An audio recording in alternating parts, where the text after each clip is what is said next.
to educator, to research and developer, to consultant, to coach, to beauty business developer and financial strategist, and so on and so on and so on, which makes her an expert in her field. But don't take it from me, let the video tell us story.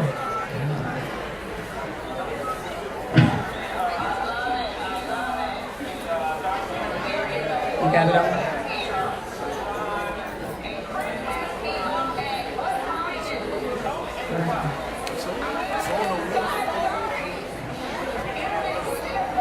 I don't know what happened. Hold on. It's coming through here again. You had it right the first time. Hold on, let me see if I can press this. And I'm here from Chicago, cold Chicago, guys. Is it? I'm here in Nashville and it's like 70. Look, we did it. I don't know what happened. Let's try it again.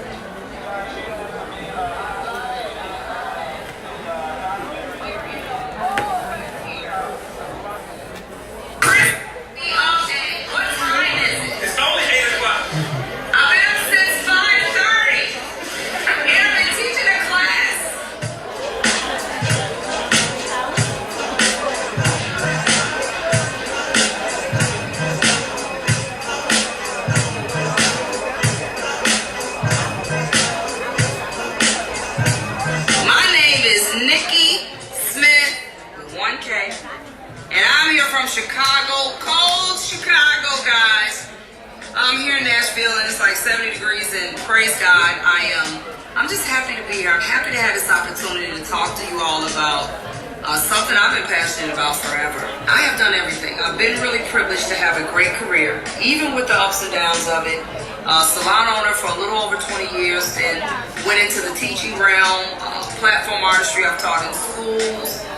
Did a little bit of celebrity here, worked for Sony back in the day. I did a little bit of everything, and I can honestly tell you that I now know my why. Everything that I do today comes from everything that I've done. It just took me a minute to figure out what I really was doing it for. Since I was a kid, I've always wanted to fill in the cracks. To help what wasn't there, to solve problems, if it was something deficient, I wanted to be able to find a way to fix it. I've been a fixer girl all my life, even as a kid. What's broken in the industry from your perspective? Because it's more than money. Yeah, okay, it's more than money. Time management. Understanding the responsibility of a job. You don't even show up to work on time. When you let clients sit for 3 hours and you aren't there, that's a problem. And then you wonder why your business doesn't sustain. It's way past money. It's business ethics, customer service, understanding that this is a business. It's the responsibility of the fact that you do have an obligation to these clients, not the other way around. Save Our Salons really came from actually me thinking just in terms of what I was doing with creating strategies. It really in itself wasn't a name. I knew I wanted to create strategies in order to help the salon to save them. Because I have people coming to me that have had salons for 20 years and they're like, you know what, I'm just tired. I'm just gonna close and go work at the hospital. I'm just gonna close and go work at the bank. So Save Our Salons really wasn't a name. It was an action. It was something that I wanted to do so that the salons would not exist. I realized that suites were literally putting traditional salons out of business. They have been put out of business. So then it was about saving the traditional salon because everybody can't be in a suite. A suite is for a particular type of stylist at a particular junction in his or her career that now is ready to kind of work more independently. They're self-managed. They don't really need people standing over them, micromanaging them, and they can still build business even with them being in there by themselves. But when you're not at that stage in life, you need that camaraderie. You need to be in an environment where people feed off of each other and, keep each other accountable and push each other to do better and be better. So if we lose all of these salons and all we have is suites, then you're going to have a whole lot of people that are not going to reach their full potential. I remember getting to a point where I really didn't want to do cut and color and weaving. People would always ask me to do these technique classes, and I didn't want to do them anymore. So I also was seeing a need for other business aspects and things that I had learned being taught, and I just didn't see it as shows. I didn't see it with people that looked like me. People were not my color. So I remember the first time I called Premier, and I said, you know what, I know y'all been giving me these classes, cut and color. I really, please, let me do a business class. And so the lady who was over, who still is today, she said, well, Nikki, what do you mean? Why do you think you need a business class? And I was straight up what I said, because everyone here that does business doesn't look like the people that I actually serve. And I've heard them come out of the classes, and they have said, yeah, the class was good, but the information didn't apply to me. It didn't apply to the way I do my business. Because in reality, the black salons do operate differently. Whether it's good or bad, it's different. And so she said, give me an example. I'll never forget it. She said, give me an example of what you mean. I said, okay. I asked her, now she's Caucasian, I said, do you know what a booster is? She said, no, I do not know what a booster is. I said, okay, let me tell you. A booster is a person that in the urban salons we let come in. They don't pay rent. They don't pay commission. They don't do nothing. We let them come in and sell everything to our people, take all their money, and walk out the door. I said, and this is exactly what I said. I said, if I was white, I would have charged them rent. If it's food, at least I eat for free. Or you gonna set up a station and pay booth rent like everybody else, and you can sell whatever you want. I said, if I was a different nationality, I still would have taken the same principle of doing business, even with a booster, and I would have made them pay me for coming in here making money off my people and walking out the door. And so I started giving her these different principles of how we do stuff, and we don't realize that if you're gonna do it, I'd rather you not let them come in anyway. But if you're gonna do it, make them pay rent like everybody else. Nobody in here makes money and doesn't pay the owner. And after I went through all of that, she was like, okay, I'm gonna let you do business classes. And I've actually been doing them ever since. I went to this conference and I saw something I had never seen in my life. What I saw was a group of people hungry, broken, literally like, help me. And they weren't trying to get help in cutting, coloring, weaving. I was doing these business classes and I saw something I'd never seen. Even when I've taught I taught at the Metroplex in South Carolina, like 9,000 people, but I never seen what I saw. I saw people like my business is dying. My dream is dying, and I don't know what to do. I have no idea how to fix it. Can you help me? It was to the point that I couldn't get people out of my classes. They wouldn't leave. They're skipping other classes to stay here and to just milk every ounce of energy and whatever I had. They're literally printing off downstairs reports. Look at my money. What am I doing wrong? And when I saw this, I said, God, I get it. I get it. You want me to dedicate this cycle of my life to help these people. And I was able to reflect back and think about all the things that I had been through. Getting divorced, left with $250,000 in debt, and being able to dig myself out of a hole, get back on track, live in my shop, no car, no money. I understood what all of that was for. And when I got that thing, look, and I'm getting emotional. When I got that thing, I said, God, I get it. I get it. I understand why I had to suffer so much. And I'm talking about stuff people would never know. And I had to figure it out. And I had to figure it out by myself. God said, I'm going to put you in a place where it's just me and you. And we're going to figure this thing out, because what I have for you to do is bigger than you. It's greater than you. I'm going to have to make sure you got tough skin, where you can take some hits, you can take some darts. You ain't worried about what people say, what people do. And I'm going to put you in a position where everything you lost, you will gain. And after I left that conference, I started that coaching group. That was 2 years as some change group. And it has changed my life. That coaching group prompted me to start Salon Owner Strategies, because I said I gotta give them something to bring to them that I know it's not just me. I'm not the only one that knows this thing. And I finally said, okay, God, I'm gonna do this. I'm gonna spend this money, I'm gonna sign this contract, and I'm gonna do this. And what I saw at this conference, I never thought stylists would sit in class from 6 a.m. to 9 p.m. and not move. I never thought in this lifetime I would see it. And God was telling me, now, you're going in a direction that I want you to go. I've taught you what you learned. I've given you all of this. I've given you the pain, the tears, and now it's time to give it back. My coaching is doing phenomenal. When I say in 2 years, God fast-tracked my life, 15 years. Everything I lost, He gave me that back and some. And so now, I'm on a journey now. I'm like, let's do this. Let's do it. Let's do this conference. My goal now is way past me. It's bigger than me. I want to see my industry survive, thrive, build things that only they can build, because they understand they ain't got no problem with working. They ain't got no problem with hustling. I want to see us in well. I want to see us in what we have, as the Bible says, inheritances to leave for our children's children.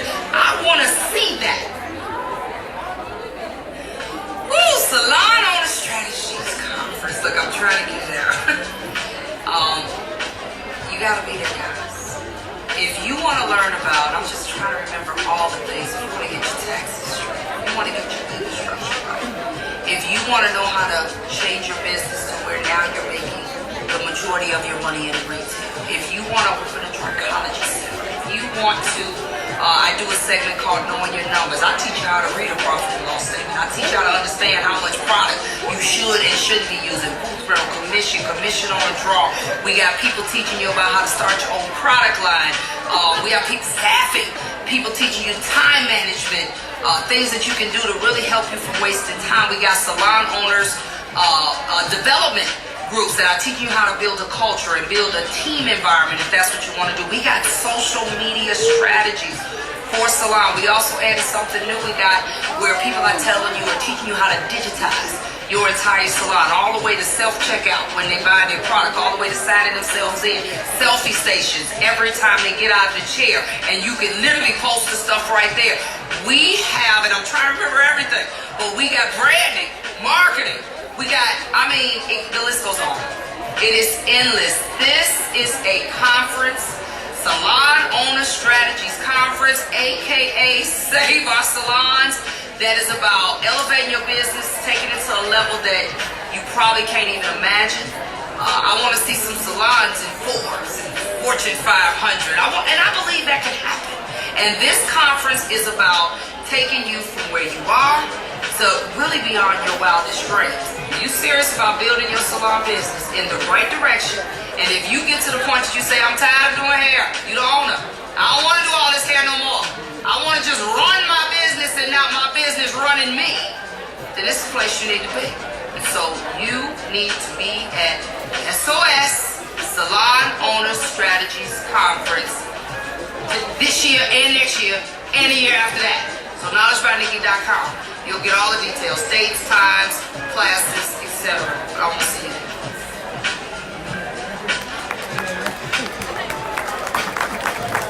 Let's give it up, let's give it up.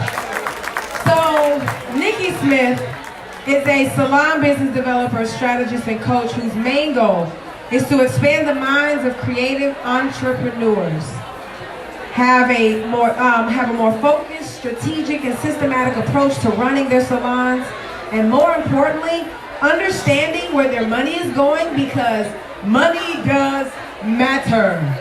So listen, you guys, without further ado, let's give it up for Nikki Smith! Can you all hear me? There we go. All right. Can you hear me? How y'all doing? Good. Can you do me a favor? My clicker is over there. I need to either get the clicker or somebody hit the button for me. You know what? I was so happy about that last session. I really was. That made me happy. How many of y'all been born in the 60s? Well, everybody has natural hair trying to get it relaxed, right? As a Malcolm X relaxing situation, you got it? You got it? Nope.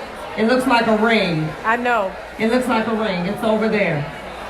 It actually looks like a ring. It's not in there. It's in the side of the bag over there. Right in the zipper part, under the jacket. Right up top there, under the jacket. It's a little clicker. Let me give you a little bit of insight about me. That was a little bit about me, but I want to talk a little bit more. I started this business, guys, and well, let me say this first. Who's happy to be here on this Sunday? Y'all good? How about let me see if this will let this click. Can you know how to expand the screen? Just hit the green button where it'll expand the screen on the laptop. On the laptop. All right, is this their first hair show? First hair show you ever been to? Yeah, first? What? We gotta get y'all. Y'all know how many of these they do a year? I do probably about maybe 20 a year. I do quite a few. Classes, shows, all of that. You know what? Shows are not just about buying a lot of things, but it's also about connecting with people and just networking and really, really just, getting that energy and that vibe. I can say I've been doing this a long time. Every time I leave the show, I feel like I can, run. I'm re-energized all over again. How many people are in this industry? Like actually stylists, owners. We got a few up here. How many owners actually own? Wonderful. Own your own salon. Tell me real quick, what are one of the biggest issues?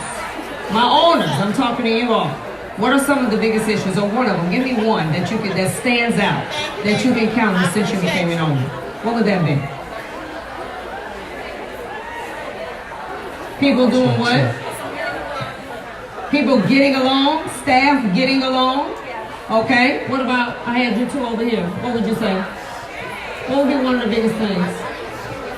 Keeping an assistant. Keeping good health. Keeping good health? Staff stuff, right? Staff stuff. What were you saying? Was that the same thing you were saying, some of our staff? Okay, let me ask you this. This is something that, and I want to say, who owns something? I don't even care if it's a salon or not. Who owns something where you got to hire people? All right, because this is a universal problem, right? It's not just a salon problem. The reason I have learned, I do a lot of staffing now for people that I coach as well as people that I may just do consulting for. How many of us actually can say unequivocally what type of person we know we want in our salon? Right now, if I ask you off the top of your head, I don't care about talent. Talent means nothing. Corporations don't even go according to talent anymore. They know they have to look at character before talent. So what would you say is the one character, a thing that you know you need in a person before you hire them? What would that be? That's too broad. I hear that all the time. I got some of the most non-professional salons I ever saw talking about we strive on professionalism, but they don't. So what does that mean to you? Does professionalism mean being on time? Does that mean how you dress? But what does that mean? Break that down some more for me, because that's subjective, right? To what people see. Does that mean license? Because really professionalism really just means having a license, right? So what do you mean beyond that? Anybody, what would you say? What would you say is that thing that you know you need more than anything for anybody to work in your staff to fit in? What would that thing be? I guess the biggest thing I can think of would be respect for other people. Okay. That you work with or other people's clients. And let me tell you what's happening now. I'm actually demonstrating something for you. This is John Maxwell, John C. Maxwell. Anybody know who that is? I read a lot. John C. Maxwell says in many of his books, you cannot achieve what you have not defined. When you don't know what you want, you literally just get whoever can cut hair well, curl hair well, lock hair well, do short hair. You look at talent as a means for hiring them. But we got to be in the salons for 12, 13, 14, 16 hours a day. It's got to be more than talent that breeds or starts to actually create a culture. So we got to go back to the drawing board. We have to go back and figure out, why did you open the salon in the first place? Going back to why we started our dreams in the first place literally will start helping you to develop what it is that you need. I do class all the time. If y'all got some paperwork, my new school is put it on your phone. This is what I want you to do. Ask, whether it's personal or professional, 5 people that know you well. I mean, know you well, have known you since you were a kid. If it's professional, if it's clients, ask the 5 people that know you well. What is it about you that, if it's a client, that makes them keep coming? Because you know it ain't just because you can do hair well. I do hair exceptionally well. I got some little girls haven't seen the school, can sit on the porch, that can run circles around me. But there's a reason why somebody keeps fooling with you. Ask 5 or more people that you know, why is it that you keep coming here? If it's people that have known you since you were a child, what is it that you see when you see me? Let me tell you what's going to happen. There's going to be a common thread between all those 5 people, because we have blind spots. We don't see ourselves the way other people do. They're going to help you get back to who you really are and why you did it in the first place. When I learned what my brand was about, Knowledge by Nikki, I changed my name when I did this. I did it years ago. I learned that my brand was really about building people. I did the exact same exercise I'm telling you to do. And what people told me, I probably did 20. They said, when we get out your chair, we feel like we can fly. Because I'm the exhorter. I'm everybody's cheerleader. They said, we feel like you make us want to do more, work harder, be better. It was always something about that. So guess what I did? When you sit in branding and marketing classes, your brand is nothing more than your true identity. Marketing are the strategies that you put in place to get wherever you're trying to go. Your culture, everybody has staffing issues. That's because when people walk into your place of business, they need to be unequivocally sure about what this business is about. Anybody know who Dave Ramsey is? Dave Ramsey, I'm part of his EntreLeadership group. Dave Ramsey has it when you walk in one of his buildings. You know what it says on the wall? And I'm talking about as big as those doors. No gossip, righteous living, this, it's all these things. You don't know when you walk in the door what it's about. And if that ain't you, you're like, okay, this ain't me. Let me go. He has a kitchen in one of his, he has several campuses that has all this vending machine stuff with no vending machine. You know what it's got? Popcorn, $1. Drinks, 50 cents. His thing is integrity. If we gotta buy a $6,000 vending machine to make sure y'all don't steal, y'all can't work here. If we can't walk away and know when you pick up that popcorn, you're gonna put $1 in this box, you can't work here. Those things, the first time I went there, I got that. You have to make sure your brand is so strong that when people walk in your place, they don't even have to be there long and they know what you're about. That's how you start getting the right people. It has to, and that means you have to have integrity. What you are, you have to be all the time. We cannot be a chameleon. And I will tell you something. I learned this early. This is one thing my ex-husband taught me. He said, you got to make a choice in life. Either you're going to be liked or respected. You can't always have both. And when you are true blue to the bone of who you are, you're going to get some people that don't like you. It's okay.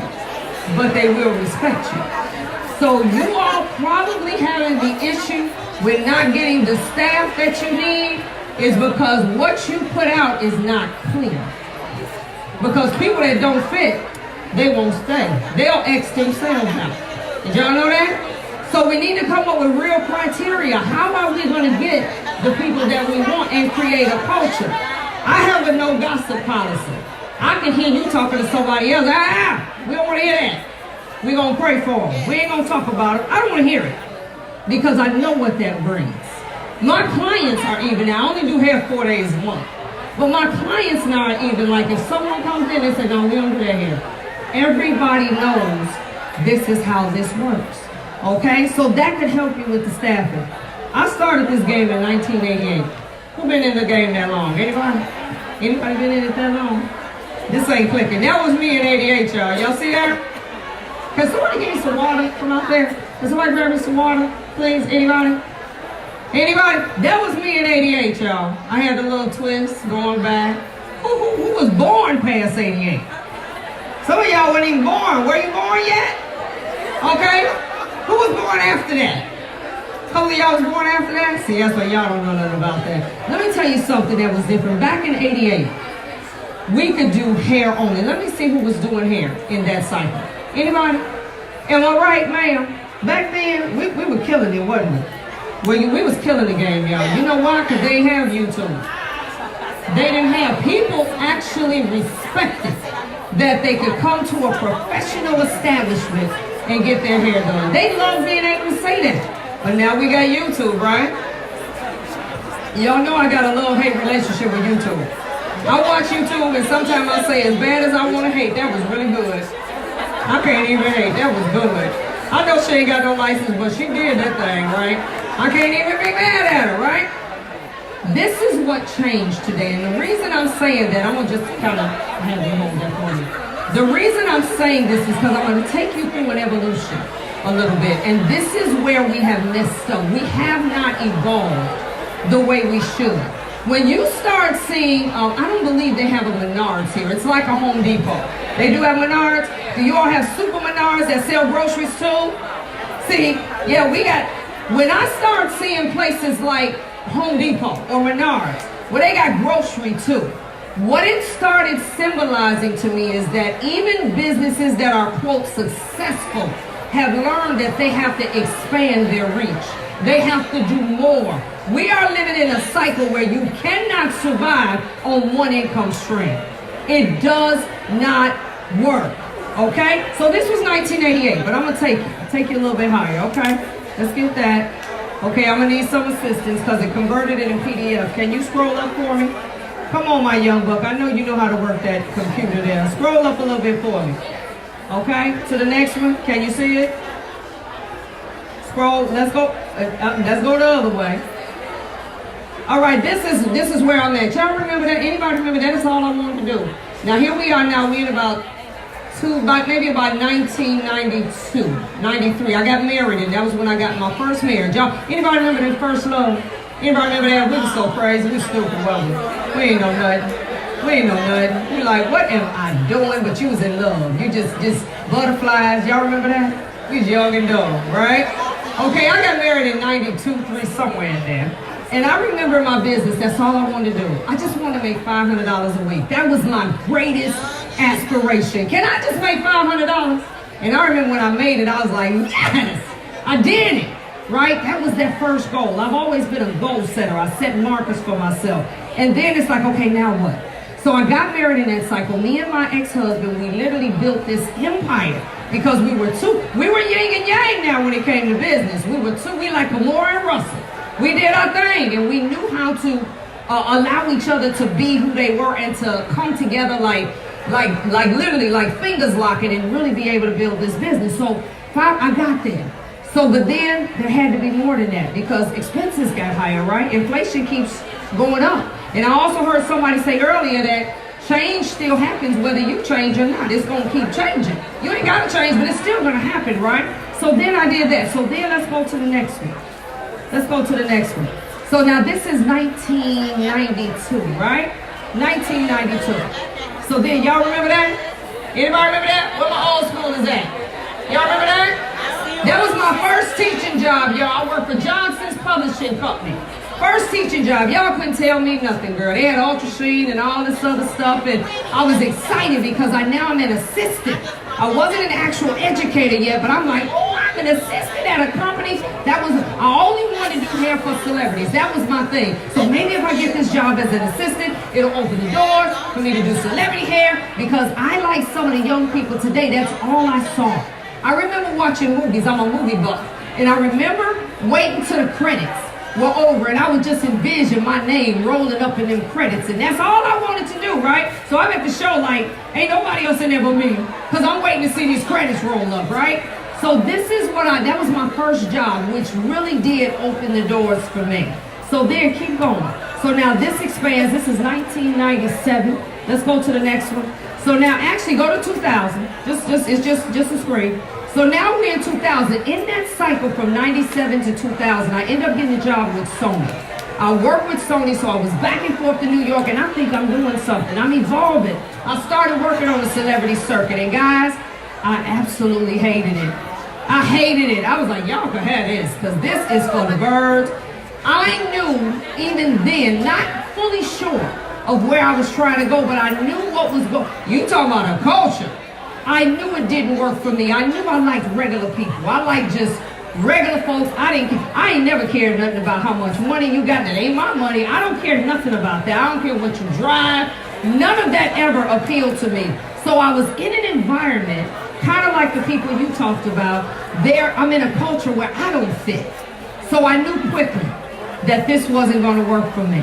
So I'm backing up. I'm just going back to educating good old-fashioned people, and I'm growing. And the thing you have to do, everywhere you go in life, personally or professionally, you should look to gain something. Whether it's a relationship, whether it's something that can set you up later. You should I walk into a baby shower like, who am I going to connect with? Life is about connections. It's about building bridges. It is the only thing that's going to get you from here to there, to there, to there. So here we are now. I'm in 2000. Now the industry has changed quite a bit. You already know. She's shaking her head like, yeah. Industry has got real different. And let me tell you what started happening. We started having more competition. Meaning us old heads, I call them, we started having more competition. That's when go again. That's when the computer really started booming. Anybody remember when the internet started? Anybody remember the year the internet was real? That's my little computer, y'all.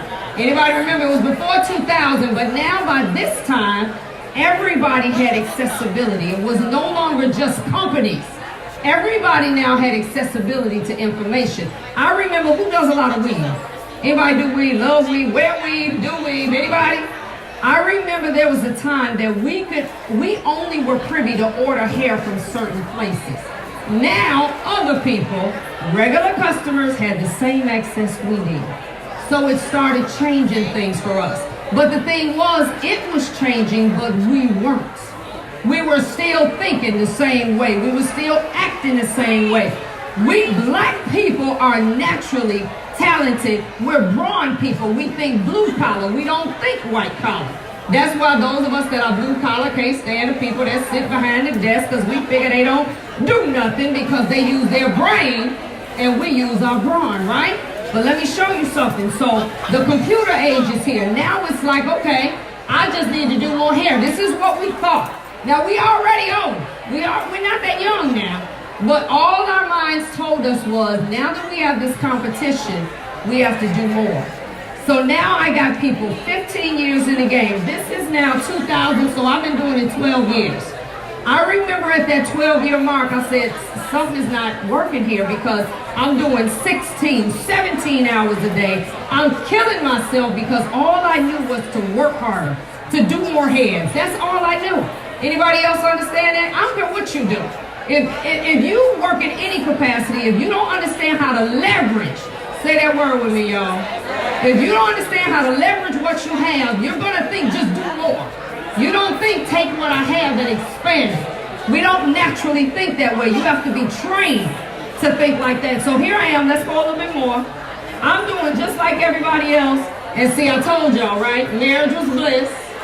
And guess what happened, y'all? Go to the next slide. Then that's what happened. Y'all see that? Now this marriage that my entire life was built off of, we were merged in every way, personally, professionally, everything. Now I'm faced with the decision that if I want to walk away because there was stuff going on that I was not going to deal with anymore, if I want to walk away, it's going to cost me everything that I ever worked for. Everything. So now I'm like, I'm doing, this is no joke. Ain't nobody done more hair than me. I'm doing 20 to 30 people a day, 17 hours, grinding. I remember it was so crazy. I would I've always been a morning person. Get to work at 7, leave at 2 in the morning. Any of y'all know about that? Anybody know about that? 2, 3 in the morning. Gotta get right back up. I would literally take a bath. That's how I slept. Run bath water, sit in the tub, get an hour or 2, stand up, shower, and then put my clothes right back on and keep it moving. Mind you, I'm teaching in this cycle. I remember having to sleep on airplanes because I got to leave work, go to the airport. Now what I'm doing is I'm all over the place, just trying to keep the boat afloat because I know where this is going. When I had to make a decision that this ain't working for me no more. Now, mind you, I got all these people. So I'm feeling like my talent is sustaining me, but is it really? And I had to walk away from that, and I said, you know what? I was like, Tina, just give me my name. I don't care about nothing else. Just let me out. And I got stuck with $250,000 in debt that I had no way of getting out of. So scroll up again. Up, the other way. So now this is me, right? Any of y'all know about that? Any of y'all know about being physically exhausted because you working like a dog and all you're doing is sustaining? The light bulb hadn't went on yet to what I needed to shift. So all I'm doing is sustaining. I'm literally like that every single day. So then I said, God, it's got to be more to it. Anybody ever felt like that other than me, that you doing all you know, but you're like, God, it's got to be better than this. It's got to be something else that I need to do that can get me out of this slump. Now mind you, let me have the water again. Mind you, the 250, there wasn't no way for me to get out of that. That 250 I had, you can't put everything in a bankruptcy. Not everything. I done lost houses, cars. I know what it means to lose it all. I done lost houses, cars, had to repo stuff from in front of my shop. I know what all of that means. So here I am in this cycle, and now all I'm doing is just literally trying to sustain. And guess what, guys? Even with the money I was making that most people would think is good money, it wasn't working. Okay, so keep going. I'm taking you somewhere with this. And this was me. This was me, real talk. I had $20,000, $30,000 in bills to crack a month because that's what I was left with. I was left with that, and there's no way. And that's gross money. That's net money. But this is all I'm making, $15,000 gross. That means once the products I bought, once the smoke clears, that is not what I see. So here I am, robbing Peter to pay Paul. I know what it means to get change out of account, to literally try to continue to bring, and then wear the smile, like it's all right. All right? So just smile like everything is great, and everything isn't great. So I remember living like that, and I remember the day I said, God, I cannot do this anymore. I don't know what to do, but something has got to change here. And I remember I had a panic attack, and I thought panic attacks were not real. I'm like, people tripping, ain't nobody. Yes, they are. They are very real. And I had one, and I said, I remember saying that day, on my knees, I could barely breathe. I said, God, I promise you. Now, you know how we promise God stuff when we in trouble, right? No, I meant to that day. I said, if you get me out of this situation, everything I do from this moment on will be to serve you. And I have not reneged on that since that day. And I got up, and God said, okay, I got you now.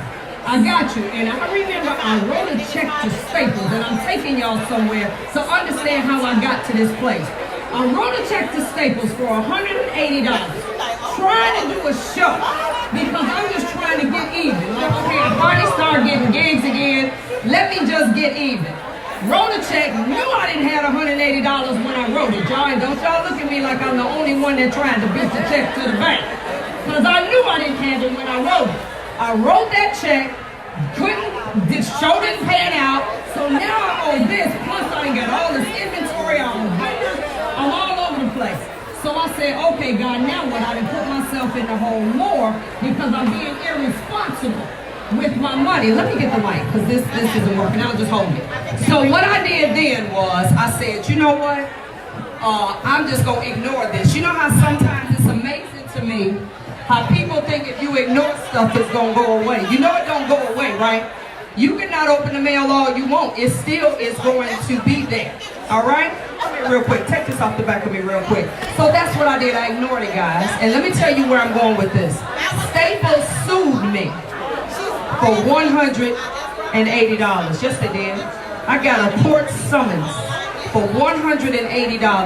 And I'm like, are you serious? Now, mind you, I'm already strapped. Not only did I get a court summons, but the only way I wasn't going to get crazy fined was I had to go to a class that taught people about money, a bad check writer's class, for 4 weeks on a Saturday, as if I need that now with the day that I made the most money, right? Let me tell you what happened in that cycle. I went to this class, it ain't nothing but a bunch of business owners in there. That's it. We all in there. And everybody walking in there like this. It's like we all in here for the same stuff. So ain't no need of nobody being embarrassed. We're all in here for the same thing. The man that was mandated by the courts to teach us this class, they were giving him such a hard time. I'm always one that sits in the front.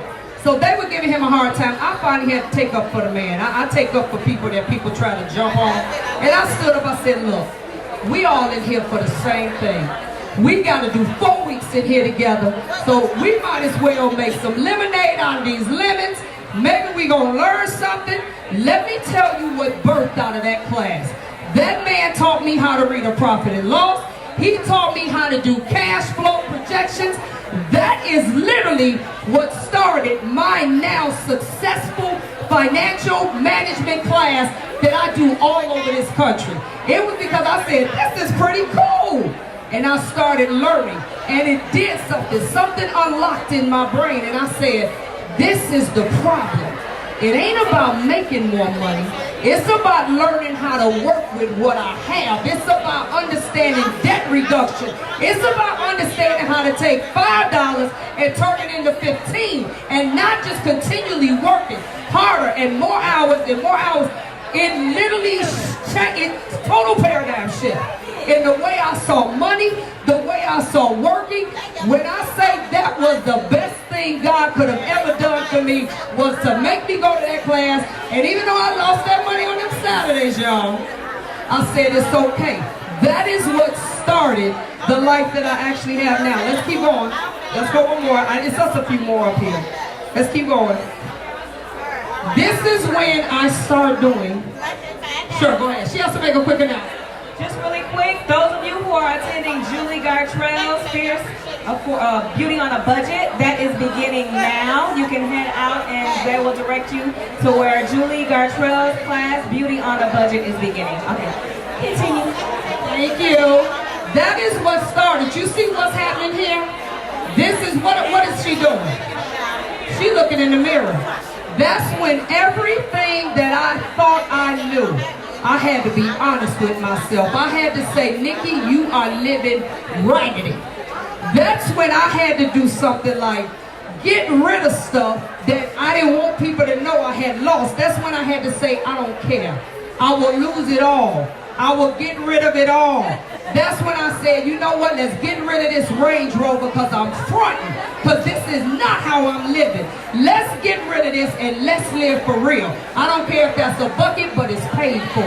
I don't care what it is. I had to start saying, in order for me to live this life that I know I gotta live, I have to change the way I think. I was like Warren Buffett. Let me live in the same old house. I want to see my money grow. I want to get even. I want to stay out of court. I started wanting to live for real, not for people. I don't care nothing about no red bottoms or no shoes. Right now, I can't afford that.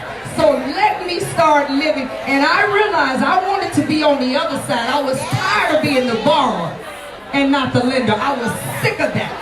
I said, I cannot live like this anymore. So I looked real hard in the mirror. And when she was talking about some of the things she was doing earlier, I'm like, I'm right there with you because I was forced to do that. So now, let's go to the next one. Y'all remember that? Anybody ever been in that situation? Money stress is probably some of the worst stress. I think the money stress was worse than the divorce stress. Because I'm sitting here, how many of y'all have not slept because you're worried about money? You can tell the truth. You don't sleep good when you're worried about robbing Peter to pay Paul and whether they're going to come get you. You do not sleep well. We have to change the way we view money. And it's something, it took me something to happen. I hope it don't take you that much, but we got to change the way we see it. I couldn't live like this no more. I couldn't be stressing over money. Let's go one more. I think this is almost it. And that's when I started, literally, I have been on the scene for years. God has given me a platform to teach people in every aspect. And who knew that my own pain and me being willing to share it transparently. I ain't got no pride issues. I don't care nothing about that. If I know it can help you, I'm going to share it with you. I started sharing a lot, and I'm fast tracking, y'all. I started sharing a lot of my struggles, the stuff I was doing. So when you came to me and said you ain't paid your taxes in 11, I said I ain't paid mine in 13. So now what? But I'm straight now. I was literally in a position where I was able to help people because I had done it worse than they had ever done it. And I started literally coaching financial, who knew? And I realized as things were happening and people were wanting me to help them, then now I got to learn more.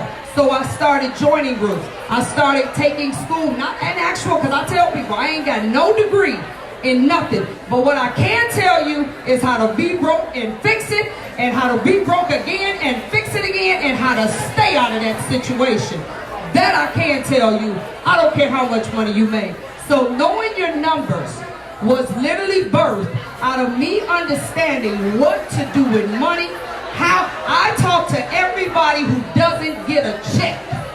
If you don't get a check, you have to do differently with your money. If you don't know you got somebody storing up for a 401k or an investment or disability or insurance, you cannot live with your money as if there's no tomorrow.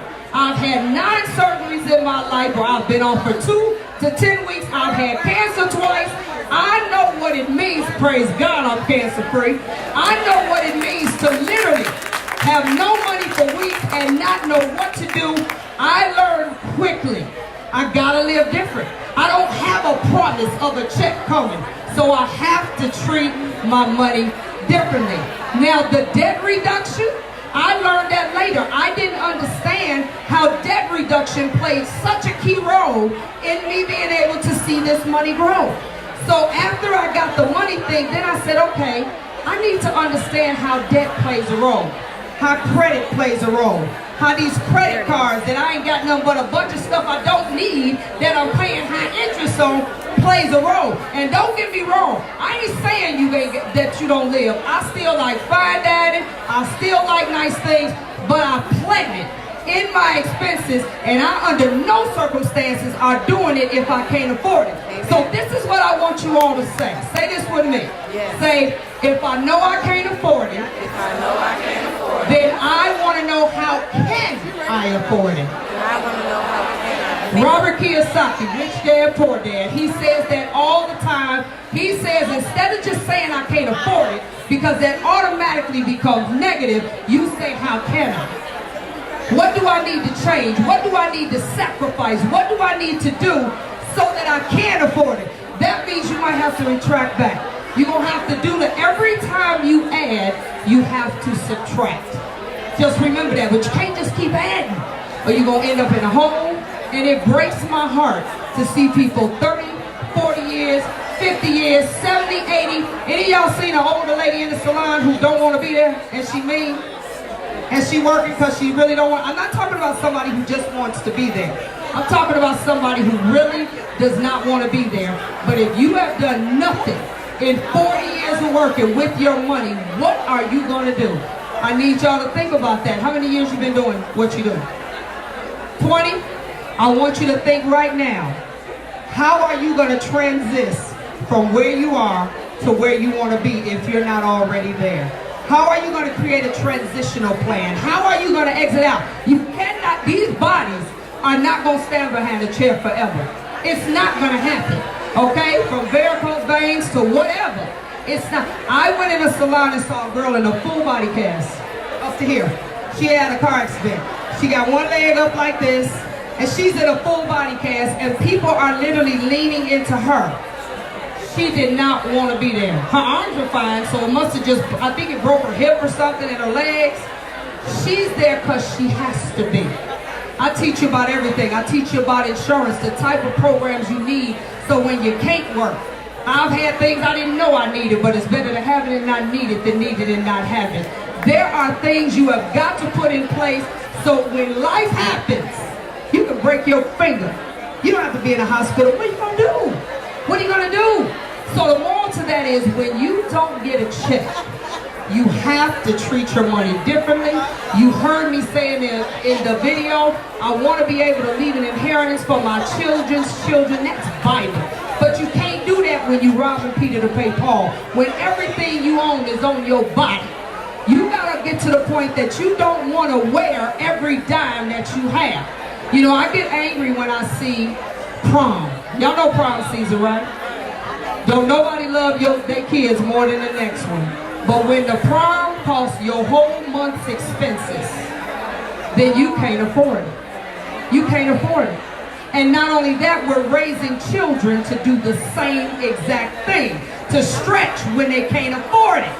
So I'm saying this as one black person to another, because we are on the bottom of the economic pole in terms of owning. We just spend. And then we get mad when people set up in our neighborhoods and take all of our resources, but it's because they know we're spenders. See, I work with everything, Asian, Ukrainian, I work with everything, and we have these conversations. And we talk very candid about it. We have got to think we are no longer slaves where we don't have choices. Back in slavery, all you could do was use your brawn to make money. We got options now. We are in an entire industrial age where every piece of information you need to know is on that computer. You are going to have to start using your brains more than your brawn, or the brawn will wear out and you still are going to be in the same position. So I am here as a person that has lived it, has fixed it, has broken and fixed it again, trying to tell you, if you want to learn about what to do with your money, I can sit you down and say, look, anybody remember the Candy Lady, or is that just a Chicago thing, where you throw that money up there and she tell you what you can have? Y'all remember that? You just throw it, you don't know how much money you got, you throw it all up there, she said, okay, you can get this, and I'm that girl. I'm the girl that's going to tell you what you can do and what you can't do, and I'm very honest. I coach people nationwide. I have 3 coaching groups. I have Reflections, which is one-on-one, Aspire, and Stretch. All of them are focused on a different person and what they need. I also do consulting for major companies, bring suites to market. I help developers, all kind of stuff.